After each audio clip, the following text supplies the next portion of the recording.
L'insuffisance cardiaque, aujourd'hui en France, c'est 1,5 million de patients. C'est également 165 000 hospitalisations par an et c'est également la première cause d'hospitalisation des plus de 60 ans. La télésurveillance dans l'insuffisance cardiaque, l'objectif, c'est justement d'essayer de limiter le plus possible ces hospitalisations.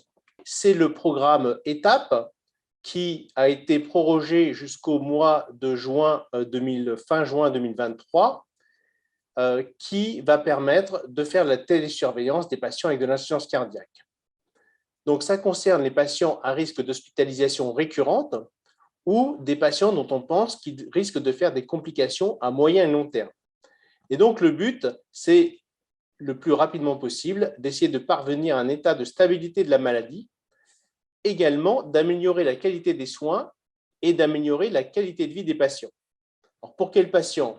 Eh bien, évidemment, donc, ce sont des patients qui sont en ALD, mais qui peuvent se situer aussi bien dans des structures médico-sociales que dans des établissements de santé ou à leur domicile. Le programme ETAP qui a donc été prorogé, c'était une expérimentation nationale qui était un article de la loi de finances de sécurité sociale dont l'objectif principal était de diminuer de 20% le nombre d'hospitalisations.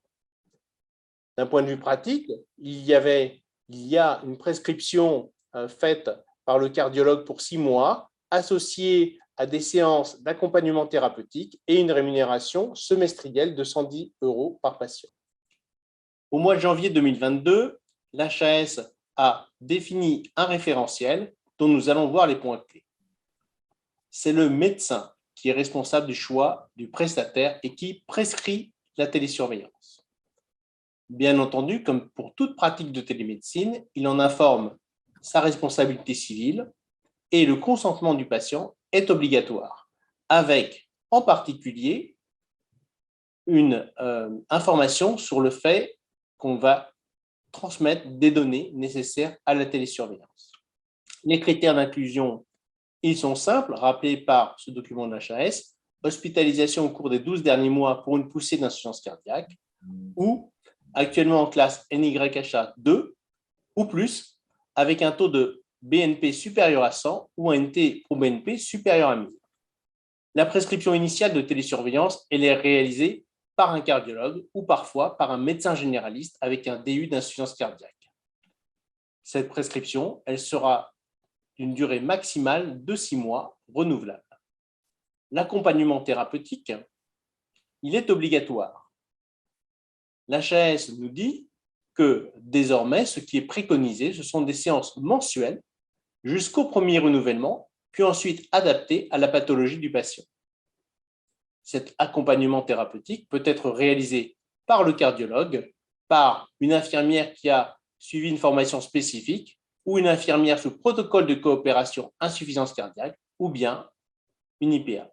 Pour les médecins qui désirent faire de l'accompagnement thérapeutique, une formation minimale de 40 heures est nécessaire ou un DU d'éducation thérapeutique ou bien la validation d'un programme DPC portant sur l'éducation thérapeutique.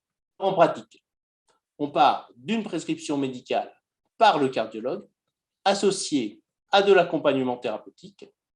On envoie un matériel spécifique auquel on va former le patient avec, et c'est incontournable, systématiquement une balance, on peut même utiliser la balance du patient, associée à, par exemple, la prise de constante hémodynamique type fréquence cardiaque ou pression artérielle.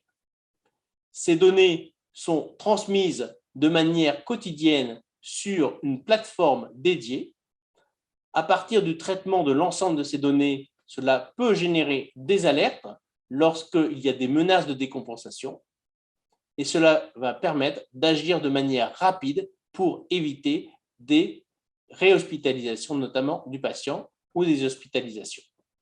En conclusion, la télésurveillance dans l'insuffisance cardiaque, c'est efficace pour réduire les hospitalisations, c'est utile pour nos patients et c'est réalisable quel que soit le mode d'exercice, privé ou public.